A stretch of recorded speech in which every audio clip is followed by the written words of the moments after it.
T-O-P. If you're tired of fake facades and filtered lives, you are in the right place. This is Life Lesson Stories. Come back, or if you're joining us for the first time, hit that subscribe button. Tonight, our guest, Kate, shares her story, The Day I Forgave the Unforgivable. Kate, let's start with the central deception.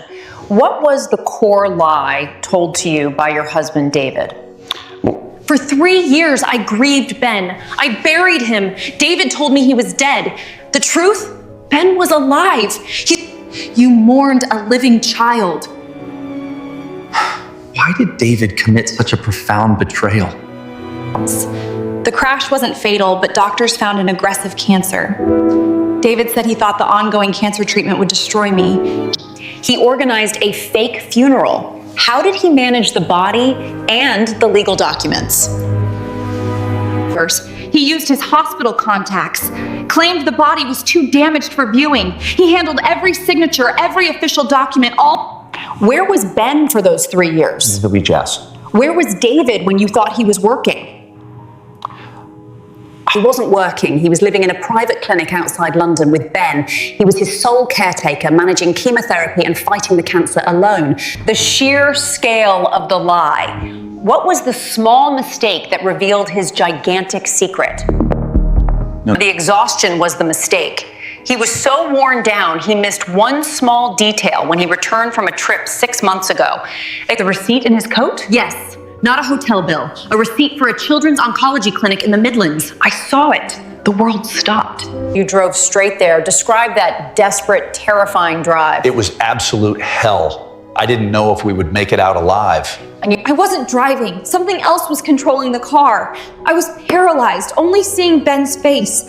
I prayed it was a mistake. And when you reached the clinic, what sight confirmed your worst fear, yet brought your greatest miracle? I saw my dead son alive.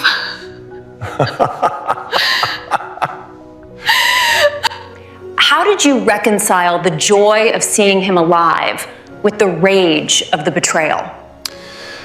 I couldn't. It wasn't joy. It was a physical blow. The lie was bigger than the miracle. David had stolen my pain and my motherhood.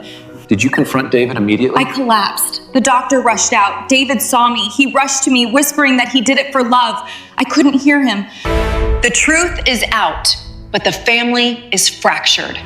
That ends Act 1. Kate, you were rushed inside the clinic. David was there. What was the first painful realization when you finally saw your son, Ben? Ben didn't know me. David had told him his mother died shortly after the accident. For Ben, I was a stranger. David stripped you of your identity to protect Ben from further trauma. How did you introduce yourself to your own child? A fast lesson. I sat next to his bed. I showed him pictures on my phone. Pictures only a mother would have. His first steps. Did Ben's memory return gradually? Yes. He asked me why I looked so sad. I told him, I'm sad because I missed 3 years of your laughter. That broke the ice.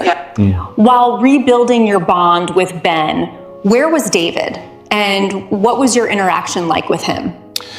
He stayed in the room, but I treated him like a piece of furniture. I didn't acknowledge him. I didn't speak a single word to him for 2 weeks. And he was financing the treatment and serving as Ben's primary caregiver. Did his sacrifice soften your rage even slightly? Ever. His sacrifice was his choice. My pain was his imposition. He stole my right to fight for my son. That is unforgivable. What financial difficulty was David facing, having spent 3 years in hiding? He had sold everything. Our shared investments, his business share, the insurance money, all gone to pay for Ben's a man who was willing to lose everything, including his marriage, for his son. Did you threaten him with divorce? I didn't need to threaten. I simply told him, you and I are over. We are only partners in Ben's recovery. The finality of it was clear. What was the most challenging moment during Ben's recovery that forced you both to finally communicate? When Ben relapsed. The doctor needed a quick, joint decision on a risky trial treatment. The child's life was the priority. Did you trust his judgment in that terrifying moment? No. but I trusted his medical knowledge. He was the expert on Ben's case. We discussed the risks like two surgeons, not a husband and wife. The relapse pushed you to the brink. What did Ben say that made you realize the internal conflict was hurting him too? Papa, why does Mom only hug me when you're not in the room? The child became the unintended victim of the unresolved betrayal. What was David's reaction to that simple, heartbreaking question? He finally broke. He went outside and cried. I had to comfort Ben, telling him the tension was just about his treatment. A moment of absolute crisis that ends our difficult Act 2, leading us to the climax of forgiveness or final separation. Kate, Ben's question forced a confrontation. You needed to decide the fate of your marriage. Where did that final defining conversation with David take place? It was in a small, sterile waiting room at the clinic. He sat opposite me. For the first time, he didn't apologize, Mal. What happens now? No apology, just acceptance. What was the verdict you gave him about your life together? The man I married died 3 years ago. The one sitting here is a stranger who saved my son. I can't live with the memory of the lie.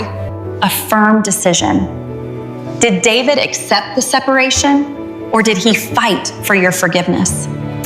He showed me his hands. They were scared of holding Ben's IV lines and cleaning up after his chemotherapy. I have paid the price, Kate. Did the visible evidence of his 3 years of sacrifice move you towards any leniency? It didn't move me to love him, but it made me realize he wasn't a monster. He was just a father who made a catastrophic choice rooted in fear. So you had separation, but the road to actual forgiveness remained blocked. What finally unlocked that door? It was Ben's last chemotherapy session. The doctor confirmed remission. We were finally bringing Ben home. And bringing him back to the family home after 3 years of his false death. How did David handle the logistics of that final day? He went ahead and cleaned out Ben's room. He found an old, faded drawing Ben had made before the accident, a stick figure of our family. That simple drawing, made before the trauma. What did David do with it? He put it on my bedside table without saying a word. Underneath, he placed his wedding ring. I didn't pick up the ring. I only looked at the drawing. I realized that the honest David was the one who drew that picture with Ben. You separated the man who lied from the father who fought. Was that the moment that you chose forgiveness? Yes. I realized forgiveness wasn't for him. It was for me. I couldn't rebuild Ben's life if I were still carrying the bitterness of the lie. So what happened to the wedding ring, Kate?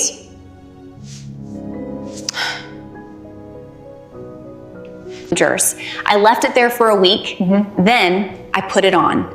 Not as a symbol of trust rebuilt, but as a promise to build a powerful lesson on the architecture of a true second chance. Kate, thank you for sharing the incredible journey of forgiving the unforgivable. We hope Kate's story inspires you to choose honesty, even when it's painful. Remember to like and subscribe for more Life Lesson Story Studio. Good night.